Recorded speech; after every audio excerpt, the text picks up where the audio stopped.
अस्सलाम वालेकुम जी। ਇਹ ਥੋੜੇ ਦਿਨ ਪਹਿਲਾਂ ਦੀ ਗੱਲ ਹੈ, ਤੁਰਕੀ ਦੇ ਵਿੱਚ ਨਾ ਇੱਕ ਵਾਕਿਆ ਇਹ ਹੋਇਆ ਕਿ ਕੋਈ ਲੜਕੀ ਆਪਣੇ ਨਾ ਘਰ ਦੀ ਛੱਤ ਦੇ ਉੱਤੇ ਐਰੋਬਿਕਸ ਐਕਸਰਸਾਈਜ਼ ਕਰ ਰਹੀ ਸੀ। ਐਰੋਬਿਕਸ ਐਕਸਰਸਾਈਜ਼ ਇਸ ਤਰ੍ਹਾਂ ਦੀ ਹੁੰਦੀ, ਇੰਜ ਲੱਗਦਾ ਜਿਵੇਂ ਕੋਈ ਡਾਂਸ ਕਰਦਾ, ਉਹਦੇ ਜਿਹੜੇ ਸਟੈਪ ਹੁੰਦੇ ਆ ਨਾ ਉਹ ਡਾਂਸ ਦੀ ਤਰ੍ਹਾਂ ਦੇ ਹੁੰਦੇ ਆ।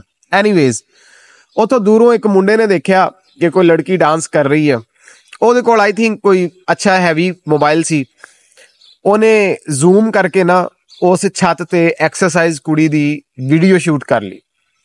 ਵੀਡੀਓ ਸ਼ੂਟ ਕਰਨ ਤੋਂ ਬਾਅਦ ਉਹਨੇ ਉਸ ਤੋਂ ਵੱਡੀ ਬੇਵਕੂਫੀ ਇਹ ਕੀਤੀ ਕਿ ਆਈ ਥਿੰਕ ਨੁਸਰਤ ਦੀ ਕੋਈ ਕਵਾਲੀ ਲਾ ਕੇ ਤੇ ਟਿਕਟੋਕ ਦੇ ਉੱਤੇ ਨਾ ਉਹ ਵੀਡੀਓ ਜਿਹੜੀ ਹੈ ਨਾ ਸ਼ੇਅਰ ਕਰ ਦਿੱਤੀ।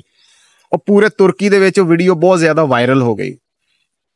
ਜਦੋਂ ਇਹ ਵੀਡੀਓ ਵਾਇਰਲ ਹੋਈ ਤੇ ਤੁਰਕੀ ਜਿਹੜੇ ਲੋਕ ਸੀਗੇ ਨਾ ਉਹ ਇਹਤਜਾਜ ਕਰਨ ਲੱਗ ਪਏ ਕਿ ਇਹ ਜਿਹਨੇ ਵੀ ਹਰਕਤ ਕੀਤੀ ਆ, ਕਿਉਂਕਿ ਵੀਡੀਓ ਤੋਂ ਸਾਫ਼ ਪਤਾ ਚੱਲਦਾ ਕਿ ਲੜਕੀ ਇਸ ਵਾਕਿਏ ਤੋਂ ਜਾਂ ਉਹਦੀ ਵੀਡੀਓ ਬਣ ਰਹੀ ਆ ਉਹਨੂੰ ਬਿਲਕੁਲ ਨਹੀਂ ਪਤਾ ਹੈਗਾ, ਬੇਖਬਰ ਹੈ।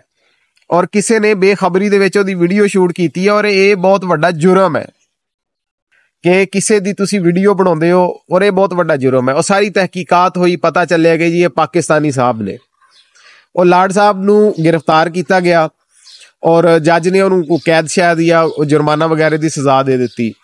ਪੂਰੀ ਤੁਰਕੀ ਕੌਮ ਇਸ ਗੱਲ ਦੇ ਉੱਤੇ ਖੜੀ ਹੋ ਗਈ ਔਰ ਜੱਜ ਦੇ ਉਸ ਫੈਸਲੇ ਦੇ ਖਿਲਾਫ ਹੋ ਗਈ। ਉਹਨਾਂ ਨੇ ਕਿਹਾ ਕਿ ਸਾਨੂੰ ਇਹ ਬੰਦਾ ਇੱਥੇ ਸਾਡੇ ਮੁਲਕ 'ਚ ਨਜ਼ਰ ਨਹੀਂ ਆਉਣਾ ਚਾਹੀਦਾ, ਇਹ ਸਿਰਫ ਔਰ ਸਿਰਫ ਡਿਪੋਰਟ ਹੋਏਗਾ, ਵਰਨਾ ਅਸੀਂ ਜਲਾਓ ਗਿਰਾਓ ਸਾਰਾ ਕੁਝ ਕਰਾਂਗੇ ਜੋ ਅਸੀਂ ਕਰ ਸਕਦੇ ਹੋਏ।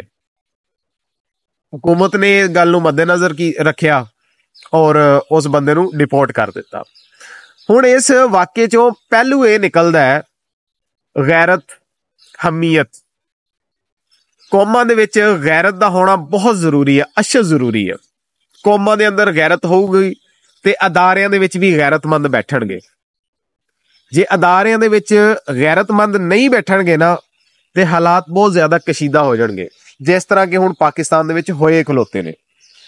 ਤੁਹਾਨੂੰ ਮੈਂ ਦੱਸਦਾ ਜਾਵਾਂ ਕਿ ਬਲੋਚਿਸਤਾਨ ਦੇ ਵਿੱਚ ਪਹਿਲਾਂ ਤਾਂ ਮੈਂ ਤੁਹਾਨੂੰ ਇਹ ਗੱਲ ਦੱਸਾਂ ਕਿ ਮੁਖਤਲਿਫ ਸੂਬਿਆਂ ਦੇ ਨਾਲ ਲੜਾਉਣ ਦੀ ਕੋਸ਼ਿਸ਼ ਕੀਤੀ ਜਾ ਰਹੀ ਹੈ। ਮੀਨਸ ਕਿ ਖਾਨਾ ਜੰਗੀ ਦੀ ਭਰਪੂਰ ਕੋਸ਼ਿਸ਼ ਕੀਤੀ ਜਾ ਰਹੀ ਹੈ।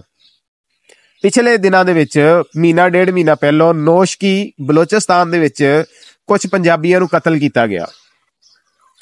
ਜਿਹੜੇ ਉਹ ਪੰਜਾਬੀ ਜਿਹੜੇ ਵਿਚਾਰੇ ਮਿਹਨਤ ਮਜ਼ਦੂਰੀ ਕਰਨ ਵਾਸਤੇ ਗਏ ਹੋਏ ਸੀਗੇ, ਉਹਨਾਂ ਦੇ ਸ਼ਨਾਖਤੀ ਕਾਰਡ ਦੇਖੇ। ਜਦੋਂ ਦੇਖਿਆ ਕਿ ਪੰਜਾਬ ਦੇ ਸ਼ਹਿਰ ਤੋਂ ਜਾਂ ਪੰਜਾਬ ਦੇ ਇਲਾਕੇ ਤੋਂ ਤਾਲੁਕ ਰੱਖਦੇ, ਉਹਨਾਂ ਨੂੰ ਗੱਡੀ 'ਚੋਂ ਉਤਾਰ ਕੇ ਉਹਨਾਂ ਨੂੰ ਮਾਰਿਆ ਗਿਆ।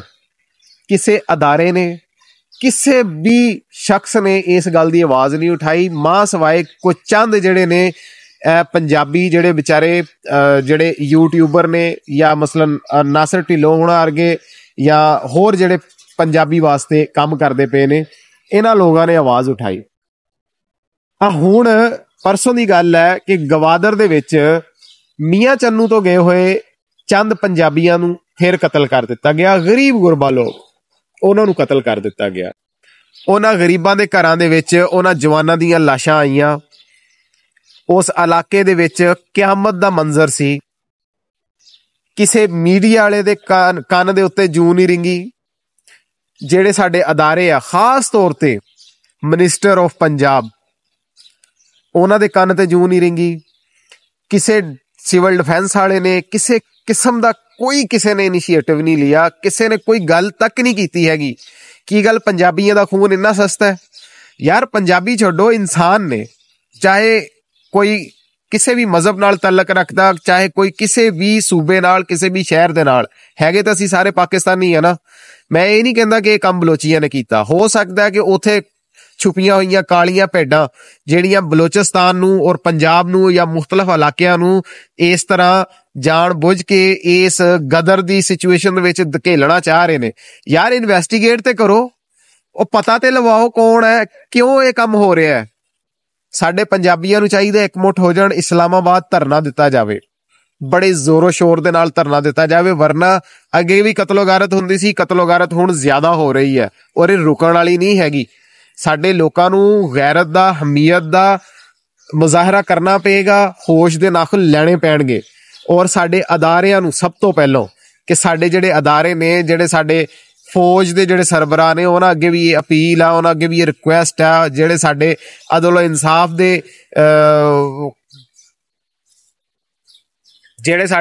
ਇਨਸਾਫ ਦੇ ਅਦਾਰਿਆਂ ਦੇ ਵਿੱਚ ਜਿਹੜੇ ਵੱਡੇ ਪ੍ਰਧਾਨ ਨੇ ਉਹਨਾਂ ਨੂੰ ਵੀ ਇਹ ਰਿਕੁਐਸਟ ਕੀਤੀ ਜਾਂਦੀ ਹੈ, ਜਿਹੜੇ ਸਾਡੇ ਪੰਜਾਬ ਨੂੰ ਰਿਪਰੈਜ਼ੈਂਟ ਕਰ ਰਹੇ ਨੇ ਜਾਂ ਜਿਹੜੇ ਸਾਡੇ ਪਾਕਿਸਤਾਨ ਨੂੰ ਰਿਪਰੈਜ਼ੈਂਟ ਕਰ ਰਹੇ ਨੇ, ਜਿਹੜੇ ਅਦਾਰਿਆਂ ਦੇ ਆਲਾ ਅਹੁਦੇਦਾਰਾਂ ਨੇ, ਉਹਨਾਂ ਸਾਰਿਆਂ ਅੱਗੇ ਇਹ ਰਿਕੁਐਸਟ ਹੈ ਕਿ ਖੁਦਾਰਾ ਇਸ ਗੱਲ ਦਾ ਕੋਈ ਸੱਦੇਬਾਬ ਕੀਤਾ ਜਾਵੇ, ਵਰਨਾ ਹਾਲਾਤ ਬਹੁਤ ਜ਼ਿਆਦਾ ਕਸ਼ੀਦਾ ਹੋ ਜਾਣਗੇ।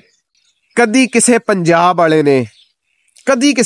ਵਾਲੇ ਨੇ ਪਠਾਨ ਵੀ ਨੇ, ਸਾਡੇ ਪਸ਼ਤੂਨ ਭਰਾ ਨੇ, ਸਾਡੇ ਸਿੰਧੀ ਵੀਰੇ ਨੇ, ਸਾਡੇ ਬਲੋਚੀ ਵੀਰੇ ਨੇ, ਸਾਰੇ ਹੀ ਕਸ਼ਮੀਰੀ ਲੋਕ ਨੇ।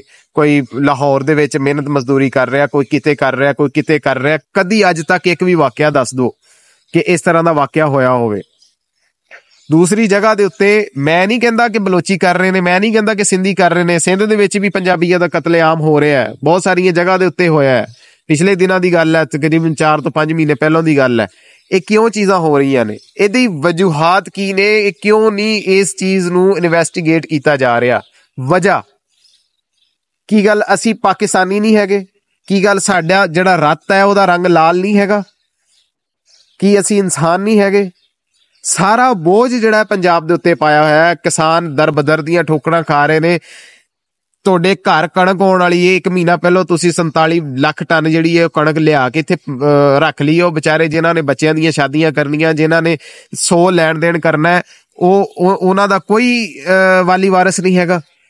ਖਾਦਾਂ ਕਿੱਥੇ ਪਹੁੰਚਾ ਦਿੱਤੀਆਂ ਤੁਸੀਂ, ਸਪਰੇਆਂ ਕਿੱਥੇ ਪਹੁੰਚਾ ਦਿੱਤੀਆਂ ਤੁਸੀਂ, ਕੋਈ ਵਾਲੀ ਵਾਰਸ ਨਹੀਂ ਹੈਗਾ। ਕਿ ਯਤੀਮ ਹੋ ਗਿਆ ਪਾਕਿਸਤਾਨ? ਬਿਲਕੁਲ ਯਤੀਮ ਹੋ ਗਿਆ। ਮੰਨ ਲਓ ਨਾ ਯਾਰ, ਜਾਂ ਤਾਂ ਸਾਨੂੰ ਦੱਸ ਦਿਓ ਵੀ ਹਾਂ ਬਈ ਤੁਹਾਡਾ ਕੋਈ ਵਾਲੀ ਵਾਰਸ ਨਹੀਂ, ਚਲੋ ਕੋਈ ਅਸੀਂ ਆਪਣਾ ਸੋਚੀਏ। ਖੁਦਾ ਦਾ ਨਾਂ ਲਓ, ਹੋਸ਼ ਦੇ ਨਾਖਣ ਲਓ। ਅਗਰ ਤੁਸੀਂ ਜਿਸ ਵੀ ਤਰ੍ਹਾਂ ਫਾਰਮ 47 ਦੇ ਥਰੂ ਜਾਂ ਫਾਰਮ 45 ਦੇ ਥਰੂ ਅਗਰ ਤੁਸੀਂ ਇਕਤਦਾਰ ਦੇ ਵਿੱਚ ਆ ਗਏ ਹੋ, ਤਾਂ ਖੁਦਾਰਾ ਇਹਨਾਂ ਗਰੀਬਾਂ ਦਾ, ਇਹਨਾਂ ਲਾਚਾਰਾਂ ਦਾ, ਇਹਨਾਂ ਮਜ਼ਲੂਮਾਂ ਦਾ ਕੋਈ ਵਸੀਲਾ ਕਰੋ ਯਾਰ, ਇਹਨਾਂ ਦਾ ਕੋਈ ਹੱਲ ਲੱਭੋ ਯਾਰ, ਇਹਨਾਂ ਦਾ ਸਹਾਰਾ ਬਣੋ। ਬਹੁਤ ਬਹੁਤ ਸ਼ੁਕਰੀਆ।